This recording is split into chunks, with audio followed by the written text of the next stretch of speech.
None of the billions that were being offered were going to the WTA. Companies weren't just chasing Alex Eala. They were skipping the whole tour. A 19-year-old Filipino had surpassed a professional circuit built over 50 years in terms of financial utility.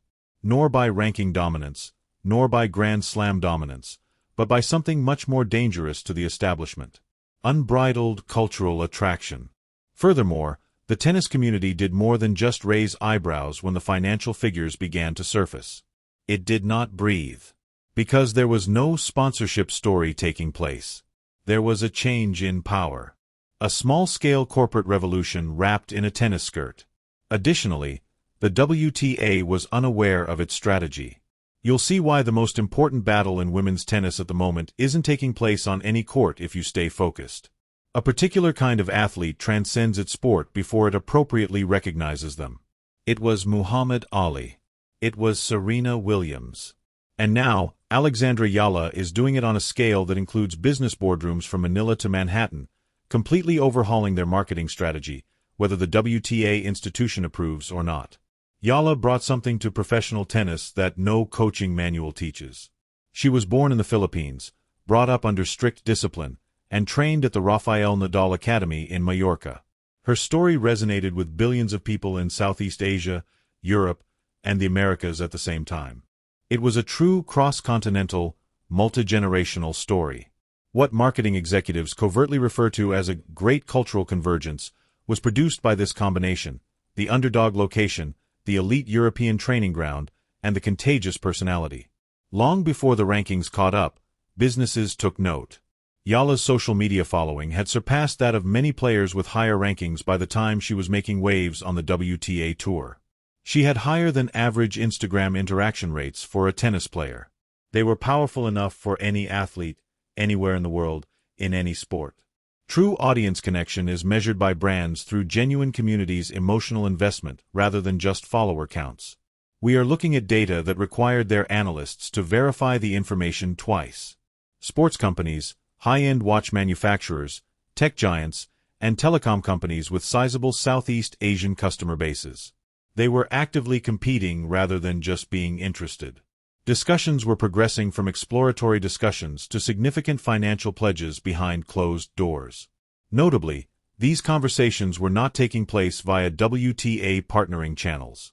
They were heading straight for Eala's attorney. This distinction is quite significant. The WTA operates using a traditional sports marketing framework. Income models built around the community, official tour alliances, and centralized sponsorships. Although it was designed for a different era, the model worked well for decades.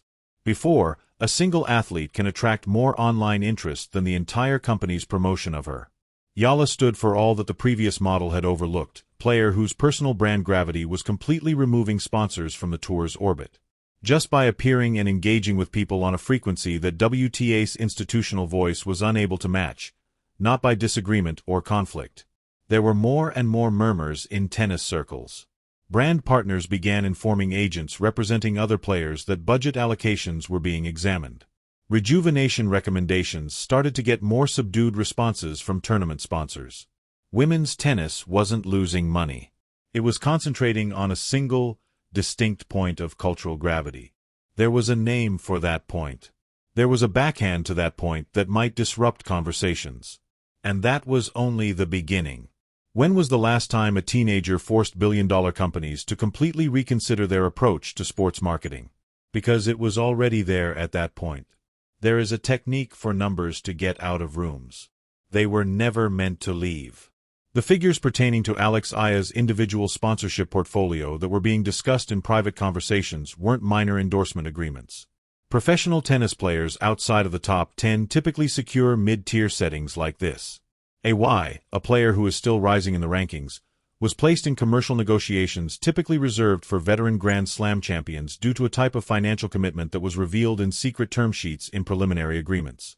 According to reports from the sports industry, each brand delivers comparable figures that, when combined throughout numerous partnerships, created a total portfolio value estimated in billions rather than millions when projected over multi-year commitments. According to reports, one of the top contenders was a telecom giant with significant market penetration in Southeast Asia. Numerous sportswear companies entered crucial discussions by interpreting the cultural imprint AIA controlled throughout a sizable and growing customer population.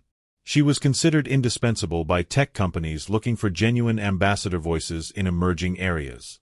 These offers were unique not just because of their size but also because of their structure. Brands weren't contacting AIA's management to see about how she fit into the current frameworks for WTA neighboring partnerships. They were building entirely custom setups, creative collaborations, ownership stakes, sponsored content initiatives, and long-term ambassador infrastructures that viewed her as more than just an athletic endorser. In an interview with industry publications, a sports marketing analyst characterized the situation with startling candor. Brands had made the fundamental decision that going around the tour rather than through it was a more effective way to access the emotional connection AIA created with the audience. Although useful for reaching big tennis audiences, the WTA's official partnership infrastructure was unable to provide the precise, intensely devoted, culturally unique groups that personally followed AIA. This information had serious financial ramifications for the WTA.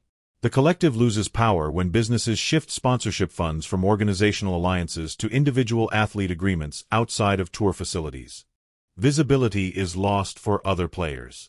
Financial streams are lost in smaller competitions. The burden is felt by the entire ecosystem. This is the aspect that actually made the tension more intense.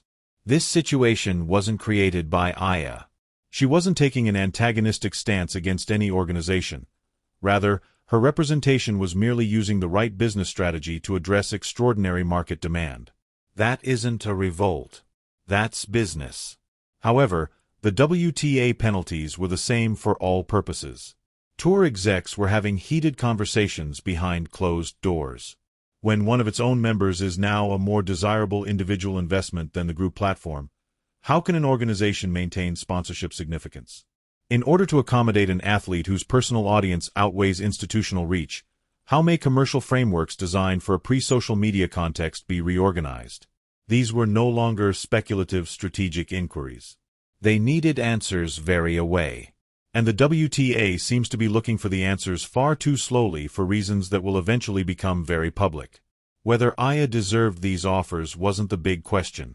No one really questioned that. Much more unsettling was the question that was tearing through tennis boardrooms. Had the commercial story already been lost by the WTA? If so, would they ever be able to get it back? When there is a systemic catastrophe, silence is never really quiet. It is capable of communicating everything. The WTA's official communication channels were noticeably quiet as brand discussions surrounding Alex Eala were getting more intense and sports business media was starting to make official connections. There was only institutional inaction at the exact moment when bold action was most needed. No formal acknowledgement, no strategic positioning statement, and no clear attempt to reframe the commercial conversation on their terms. And it was horrible to be silent. In today's media landscape, an organization's failure to control its own narrative creates more than just a void. It gives everyone else the microphone. Fan communities across continents, rival sports organizations, tennis writers, and sports marketing analysts all scrambled to fill the interpretive gap left by the WTA. The story being written without them wasn't it showed a governing body caught completely off guard by a change that, looking back, had been observed for years. This delayed reaction had complex underlying structural factors. Working across multiple jurisdictions, the WTA concurrently balances conflicting interests from players, competitions, broadcasters, and well-known business partners. Within such framework, decisions are made consciously, because deliberateness shows responsibility and administration in most situations. However, the circumstances underlying AIA's business boom were anything but typical. Adaptation was critical, speed was necessary, and speed was not coming. In the meantime, individual sponsors who were becoming suspicious of the WTA's strategic approach started having in-depth discussions that would have been unthinkable months before. After years of consistent, mutually successful tour collaborations, brands were suddenly raising fundamental concerns about return on investment. Were the audiences that brands needed most still being reached by WTA-adjacent positions? Or had those viewers moved away from institutional channels entirely in pursuit of particular athletes, singular experiences, or distinct cultural moments? Tour leadership was really unhappy with the internal responses those brands were getting. Digital analytics are not negotiable. The overwhelming conclusion of numerous independent commercial assessments was consistent, and audience movement data does not respect historical linkages. The WTA's ability to reach some valuable audience groups has significantly declined. Players began to see the downstream effects throughout the tour, even though Eala's several platforms were operating simultaneously today. Discussions with potential personal sponsors were poignant. WTA alliance alignment was no longer mentioned as a positive indication by brand representatives, or they were framing it with qualifications that had never been used before. The institutional support that previously increased the commercial value of individual players was beginning to lose some of its allure. Speaking anonymously to sports media, seasoned athletes conveyed sincere annoyance. They have dedicated their lives to creating the WTA's collective commercial. Many saw institutional quiet at a critical juncture as a serious leadership failure that may destroy years of teamwork. Officially, nothing has changed. The WTA's lack of communication wasn't just a PR blunder. It served as a warning to all of the corporate partners who are presently assessing their involvement with women's tennis that the organization lacked the awareness or the resolve to manage its own change. That signal held significant weight for sponsors used to working with forward-thinking, strategically articulate firms. There was a genuine cost associated with each day of institutional stillness, and the bill was mounting quickly. Corporations never use the word withdrawal when they start discreetly reorganizing their financial obligations. It's always softer. Changing investment priorities, portfolio reevaluation, and strategic reallocation. However, the meaning remains the same beneath the meticulous corporate jargon. The funds are flowing. Additionally, it began to move with frightening speed in women's tennis. The departures didn't make a big announcement. Institutional sponsorship erosion never works like that. It occurs as a result of unresolved renewal discussions, option clauses that expire without being activated, and partnership agreements that are merely not renewed with the zeal or at the amounts of money they were demanded. The commercial foundation started to reveal fractures gradually and then all of a sudden. A number of well-known WTA businesses started shifting significant amounts of their sports marketing funds to individual athlete collaborations outside of tour arrangements. From a purely commercial standpoint, the reasoning behind these choices was simple and completely logical.